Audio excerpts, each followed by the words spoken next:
today I have this little course prepared. I've titled this 日本人の礼儀への長き道のり, which means Japan's long journey, long road to politeness. Japanese people's politeness saga.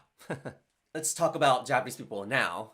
If you've ever been to Japan, you will probably have seen this, right? So Japanese people in public, I have to stress, in public, they tend to avoid making a scene. And that's the last thing all Japanese people want. And we try to speak politely to strangers, I think, most of the time. I think more so in Western Japan. They tend to be friendlier there. And Japanese people, in public, they tend to take turns without being told, like what you see at train stations. Now, so what I'd like to convey to you today is that although politeness is a social norm in Japan now, there was a long and winding road for Japan to get to this point. It took us more than 1,000 years since we decided that we're going to be polite. We're going to be polite.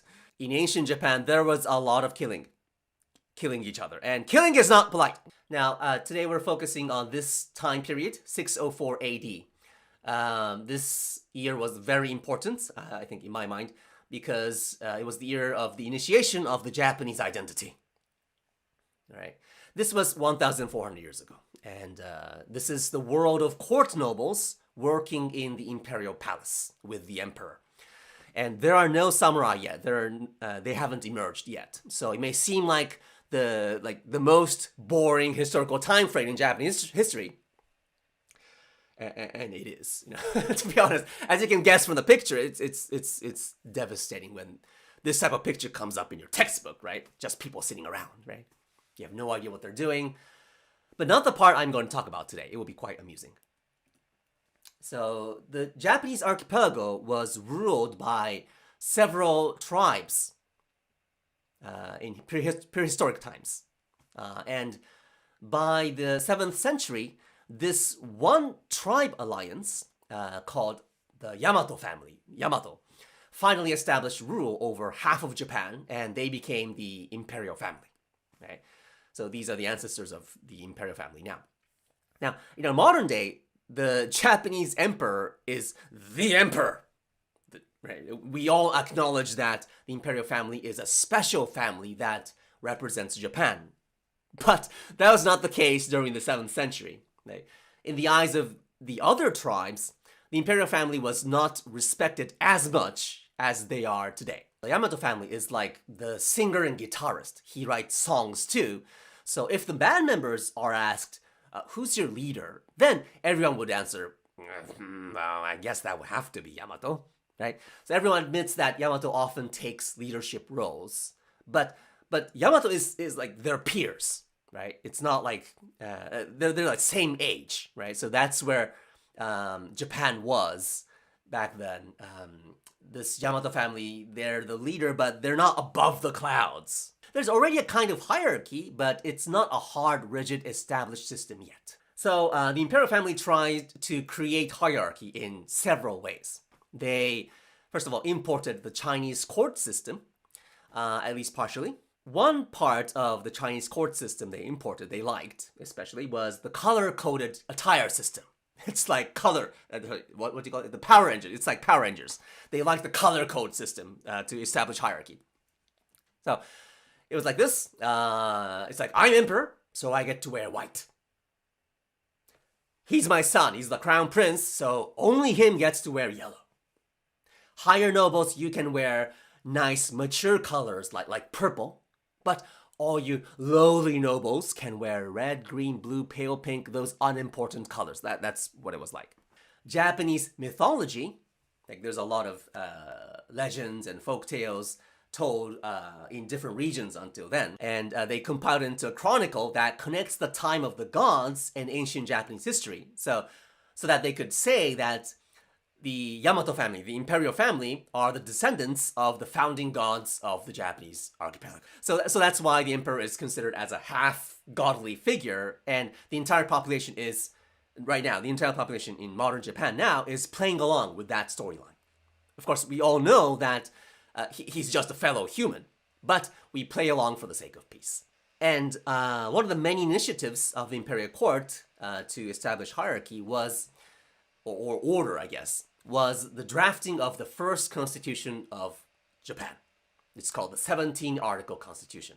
It's entitled the 17 Article Constitution, but it's more like a guideline for nobles on how they should behave. So they put this on paper. It's very long, so I won't go through everything. But from the examples I'll give you, you'll see what kind of people or attitudes were being revered in Japan. And the best way to enjoy this is very important. The best way to enjoy this is to think about why these had to be written down on paper. Think about why a school would write down, and post it on the wall. No running in the hallway. Why do they do that? It's because there are people who run in the hallway, right? So this 17 Article Constitution is more like a 17 Article roast of delinquent nobles, calling them out and telling them how they should behave instead. So this was compiled in 604 AD, so over 1,400 years ago. The vision to be a polite culture was set all the way back then. Okay, so Constitution item number 1. Cherish harmony and avoid conflicts. That's like us. That's like us, right? Cherish harmony and avoid conflicts. And I've transcribed what's actually written in the Constitution, of course, in my language, in my tone, but this is basically what's written, okay? Everyone needs to work with someone, but because people of character are rare, we sometimes disobey our bosses or parents and argue with people around us. But if supervisors and their staff discuss constructively, things will actually get done.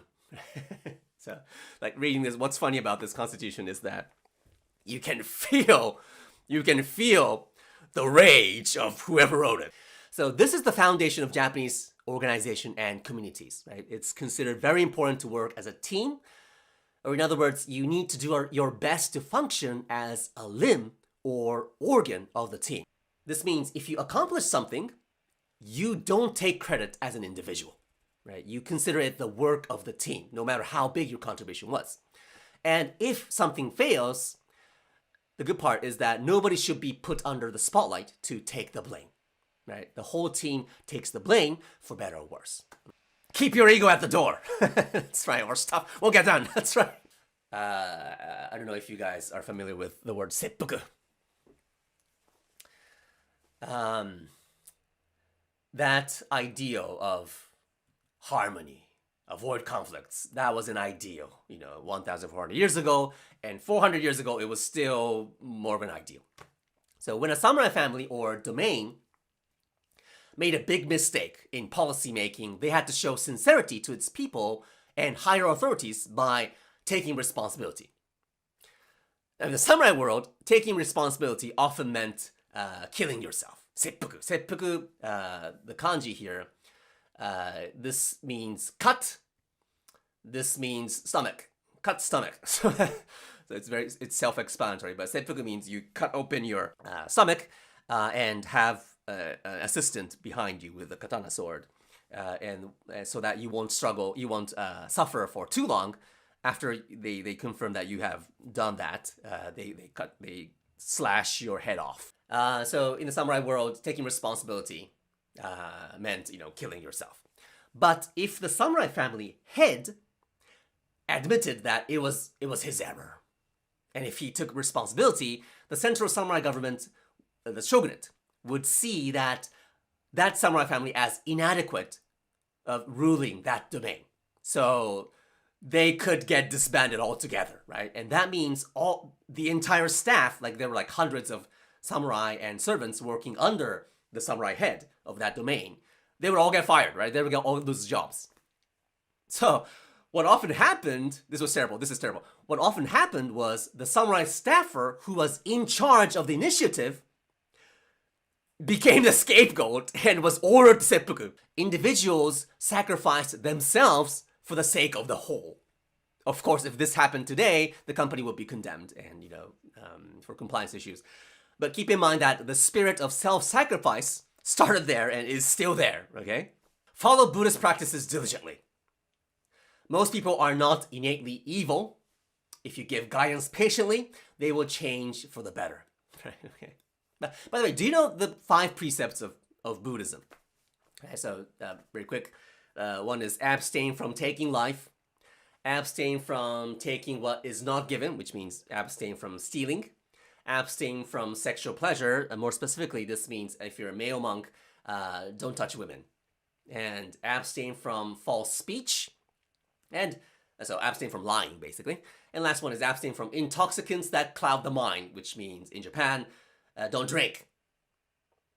In Japan, there's not much of a drug problem, so it's more about alcohol. I don't know if I should spend time here, but all these precepts are broken by monks throughout Japanese history. So going back to the age of court nobles in ancient Japan, the first of the 5 precepts of Buddhism is abstaining from taking life. But 1,400 years ago, assassinations of political rivals were common practice. So I believe this article is trying to say, murder should not be the solution, please stop. Okay.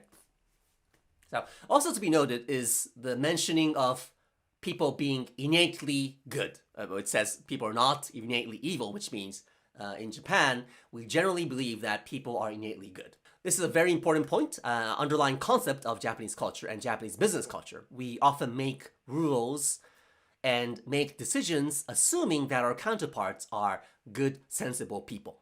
So it doesn't work all the time, of course, and it has been changing to adapt to globalization recently, but still it is an underlying philosophy in everything we do.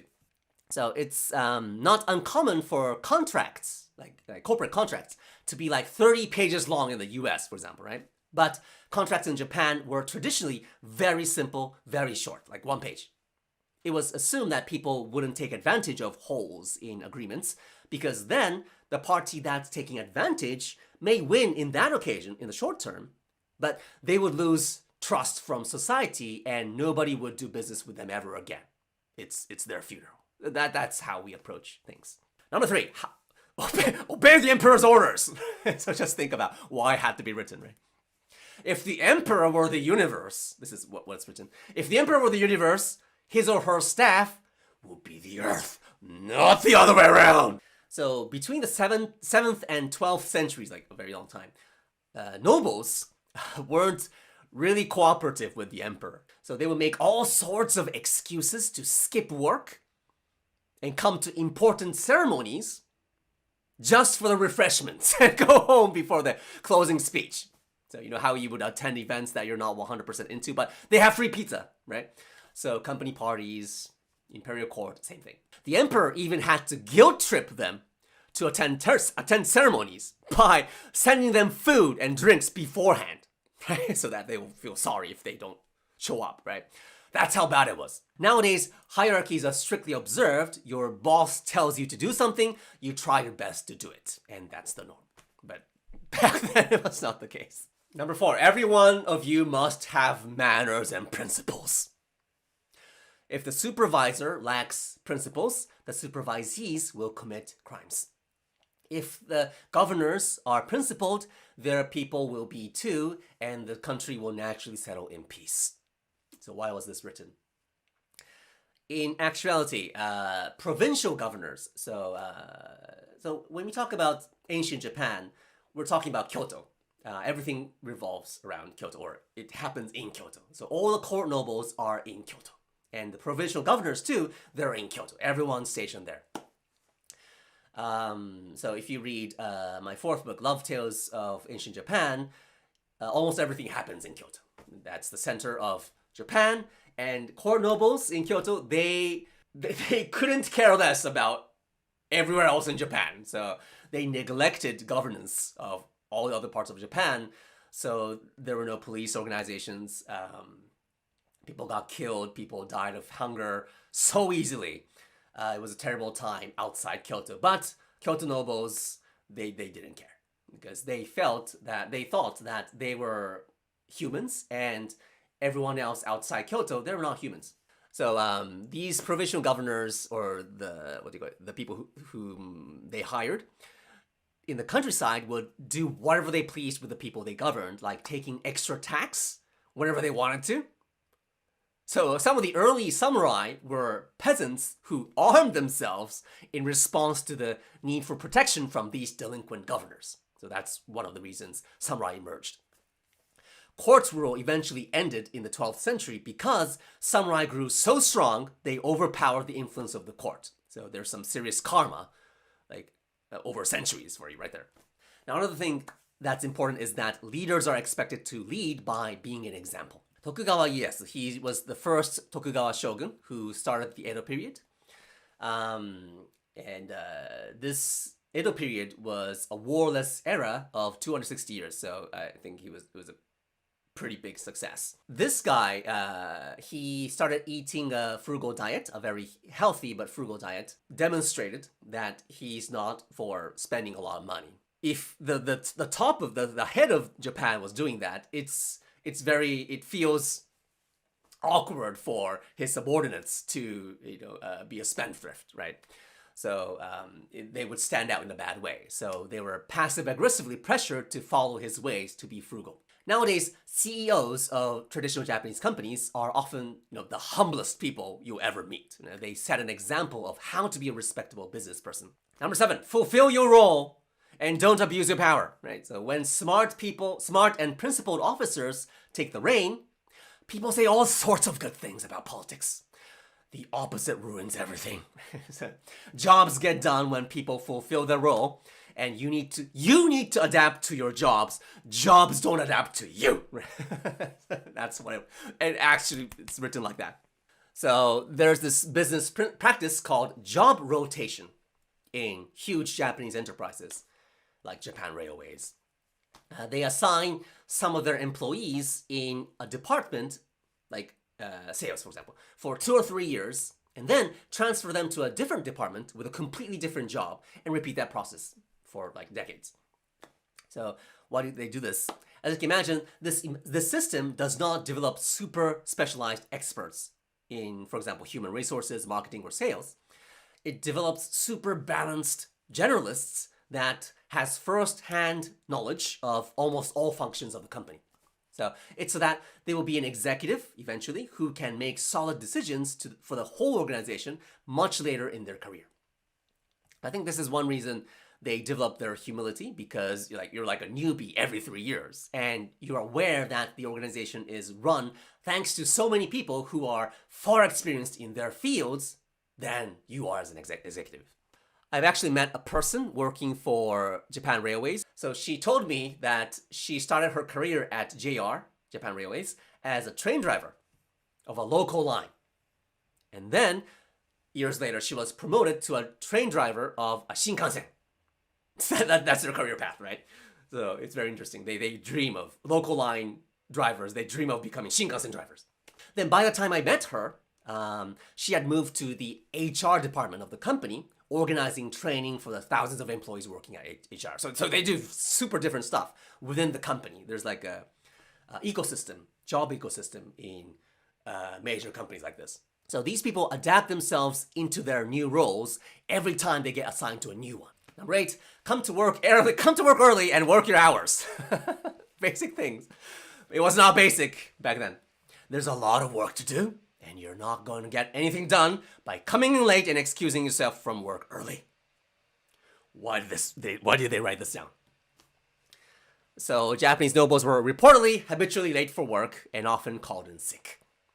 They made full use of shamanistic and feng shui-like beliefs to book work days off, right? So they went something like, I got up this morning, but the office was in an unlucky direction from my house today. Or I was really looking forward to coming to work today, but my shaman said it wasn't a good day to go out. So, shaman says. That's what they said, And they commuted on ox carts, which were really slow. It was probably faster if they walked. But they were nobles, so, they couldn't be bothered. So nowadays, in the Japanese business world, you're expected to be at meetings 5 minutes early. So if you rush into a meeting room at like 10, that starts at 10, or you come in even like a few minutes late, you'll be seen as an irresponsible and clumsy person, right? So just be careful. That's amazing. It keeps everyone learning and enthusiastic. Driving 10 plus hours a day is insane enough. Yeah, insane. Yeah, right. So at least in Tokyo, it's we're spared from the long drives. We in return we get like a jam-packed train. But it's great to be a writer now because I don't have to deal with that anymore. Number 9, do everything with sincerity. That's what makes or breaks. In other words, don't wing it. Right? Don't wing it. This is a very important concept in Japan. So Japanese business emails, if you have ever gotten one, all look very serious and super formal. But just remember that the people behind the emails are actually not so serious and formal. They're just following their protocols and making them look like very sincere people, because when they communicate to people outside their company, especially, they feel like they're representing their company. So they have to keep a formal tone. Okay, number 10, control your anger. Don't show it. Don't be upset just because others do things differently. Each person has a different set of values. Things that you think are good may be bad for others. You're not always right. Your counterparts are not always wrong. Note that everyone, including yourself, is mediocre. If someone gets upset at you, take a moment to think to see if you yourself hadn't done anything wrong. This is so Japan. So, as you might notice, people say sorry. The first thing they say is sorry. It's because it's in their genes now. At this point, it's in their genes that they need to first assume that I might have done something wrong. So you should first apologize when something goes wrong, because this is what we believe. Because it might have been something you or your team did wrong, and as a matter of fact, the other person who's being upset is being inconvenienced for whatever reason, and you might have played a part in it, even if it's 10%. It's 10% your fault, right? So you should apologize for that. Right? It's not like you should apologize if you're 90% wrong, if you're 100% wrong. It's even if it's 10% your fault, there's something you should improve on, right? So that's how we try to think. That's our ideal. So you don't need to admit that it's your fault, but first apologize on behalf of the company, your department, or your team, because the other person needs that to pacify his or her anger. Because you can't, have a meaningful discussion with a person unless the other person settles down. Okay, so shazai. This is in Japanese. It's called shazai. It's a sincere apology.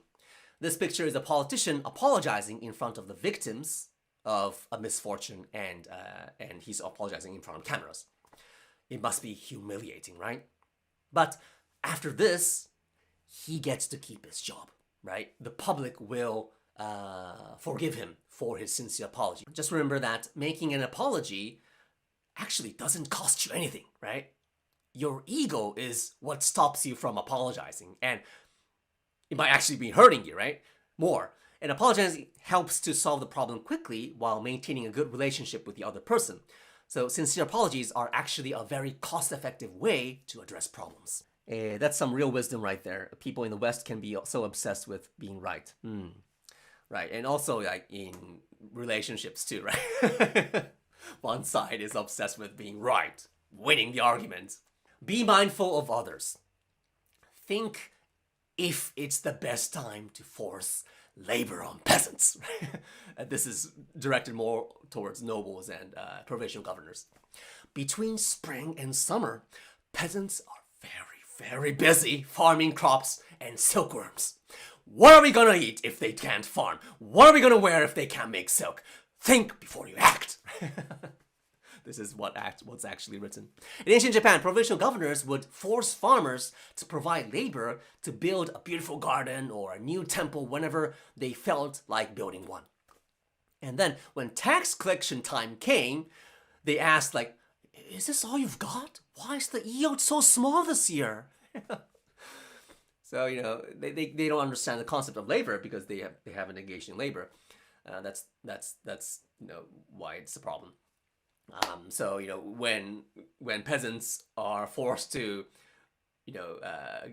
give up their labor time for construction, of course, they can't be farming, and growing things. So, of course, the crop yields are going to be bad, right? So think about that. Right, so these governors were destined to be overthrown by samurai. Right, so samurai came in as heroes. When is it? It's like the 12th century, 13th century, around there. Last one. Don't make decisions arbitrarily. Always discuss with others first, especially if it's a major decision. Right. So I guess ancient nobles were making decisions on their own, and many of them were bad, I guess. That's why it's written here. So it takes time for Japanese organizations now to make decisions, and sometimes decisions are made too late, right? It is often frustrating to not see change occur for years. Recently, our new prime minister, the woman prime minister, Takaichi-san, we have never seen anything like her before.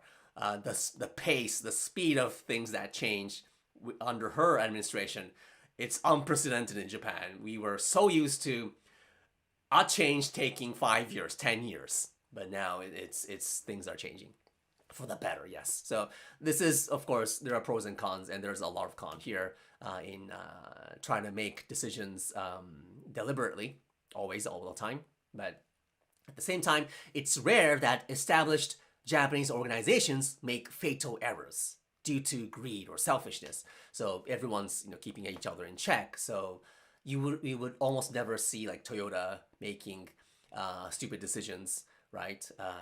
It's because of this, thanks to this. So while the Japanese code of conduct does not help with driving fast growth, it certainly helps to maintain resilience and longevity, right? So as a matter of fact, like Japanese companies made up over half of all companies in the world, with a history of over 100 years in 2022. There's like 1 or 2 companies in Japan that are over 1,000 years old. And there are many Japanese confectionery stores, especially in Kyoto, that have a history of like 600 years. So in Kyoto, they're big snobs. So they joke around, like in Kyoto, when you're having a conversation with Central Kyoto people and you mention a Japanese company. So Company A, they had their 200-year anniversary lately, and then the Central Kyoto people would say, oh, so they're a pretty young company.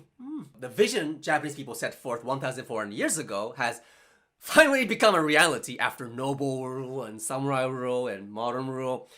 And what they didn't expect is that politeness and a responsible attitude also became a unique Japanese identity. They didn't expect that. So now, all the points in the ancient constitution we saw today are expected of modern Japanese adults, right? If you can't do any of them, you won't fit in Japan. Looking at this in another way, Japanese people don't expect non-Japanese people to nail everything. Of course not, right?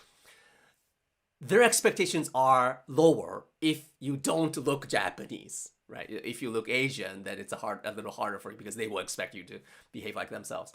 So if a non-Japanese person comes along and he or she is ticking all the manner boxes, like the major ones, that's instant heartthrob, full-on respect, right? At least you start off with a super good impression. Let's review some simple things you can remember to do to leave a good impression to Japanese people. So working with others in Japanese culture. I do have a question. It's a bit of a stereotype that Japanese WLB is horrendous. Work-life balance is horrendous, but it seems like the West is now not strictly better. What are the main differences you see here, may I ask? Work-life balance. So now we value work-life balance. All companies, especially the major ones, the traditional ones, they were not used to that concept. So not only the companies try to change their rules, set guidelines on going home at 5, you need to go home by 5, only 1 hour of work time, overtime work is allowed, those kind of rules. But the employees were so used to the heavy workload, the expectation of meeting deadlines, that they didn't go home. Like they would stay until like 11 p.m., 12 p.m. And when bosses stay until 11 to 12 p.m., it's very hard for their subordinates to go home early, right? They try many things, like they turn off the lights at 6 p.m. so that they can't work. They turn off the electricity so that people would be forced to go home. But still, people took home their laptops and worked at home. So it was a very chronic issue that they had to overcome. Nowadays, with younger companies, there are many startups now, and they are starting to kind of override or eclipse the traditional heavy workload and culture. So for the better, I think. So let's go through some basic things that you can remember to do. To greet someone, when you greet someone, you don't need to like bow like this. This is a little too much. So just a mini bow is fine. Like this is called eshaku in Japanese. This is a just because bow. This is a just because bow. So whenever you see someone, you acknowledge their existence. They came in, so you just do this. When you see a customer off, like they're getting on the elevator, and they push the button and the doors are closing, you bow like this to each other. Each other bows to each other, like this until you can't see them. Right. So that's the most polite in business settings. So that's the salutation bow. An apology is like this. This is an apology. It's a pretty deep bow. Okay, so those are the only bows you will see, and this is the only real bow you ever do. Mini bow. Okay, so just remember this face and the voice, right, and then you'll be fine. That's right. Just use the weakest bow. You only need to do the jabs. Okay, so when you meet or see somebody, try to be. How early? We covered this, right? How early do you need to be when you meet someone, right? Be at least 5 minutes early, right? And then you'll leave a good impression, right? And then they'll say, did you have to wait for me? And then you say, no, I just got here. This cliche happens all the time. And but of course, trains run late sometimes, although it's rare, or something happens, something comes up, and you have to be late. In that case, if you're going to be late, just message or call that person that you will be late, and everything's fine. When you negotiate with a counterpart, this is actually one of the maybe a difficult concept to understand for non-Japanese workers. Come to the negotiation table with a consensus. What does that mean? Right? So you need to lay the groundwork. So again, harmony, avoiding conflicts is like a virtue in Japan. So before that negotiation meeting, you meet all the stakeholders beforehand and get their agreement, get their buy-in one by one. And then by the time you go on the negotiation table, you already know what all the other people are going to say. And you act like it's the first time hearing it. Thank you very much. Thank you very much for agreeing to my proposal. Thank you.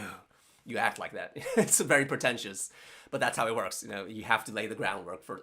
Otherwise, you'll probably come out of the negotiation meeting without a consensus, without anything. When you make a mistake, if you make a mistake at work, or even with your friends, the most respectable thing to do is to report it immediately. And of course, apologize, right? Apologize and report it immediately. Do not hide it, right? Because you will be found out later anyway. And finally, it's grateful when people say they want to make friends with Japanese people, but we need to remember that it takes time to build trust. Again, they'll be wearing a they will be wearing a public mask when you first meet them, and they'll only show you their public face until you go out on a karaoke night or a drinking party. Then you'll see their real personalities. The mask comes off, and and you can see if you want to be friends with him or her then. But anyway, at the first meeting, you cannot expect to make friends. Right. Once you build trust, once you repeat the informal occasions with these people, you tend to have a lasting personal or business relationship. They will try to keep the relationship intact. So that's my quick course on how Japan started off as a douchebag, population, and then came 1,400 years to become who we are right now. It took a very long time, and there were many mistakes made along the way, and that's how I see why Japanese people are said to be polite now. Do you feel Brazilians adapt well to Japanese culture? I know there's a lot of us in Japan due to the Japanese colony here in Sao Paulo. I've always been curious what your favorite manga, music, films may be, if you wish to share. Has a night of karaoke ever changed your opinion of someone? Has a night of karaoke ever changed your opinion of someone? Where's the best degree to study if I want one day move to Japan? What are your views on Miyamoto Musashi, stoicism, and mindfulness of others? I would love to work for Toyota in hopes of moving to Aichi Prefecture someday. Would love to retire to Japanese countries. Oh yeah, that's my goal. My friend who spent some time in northern Japan told me there is no word for love in Japanese. Is that true? What do you think about the Shogun series?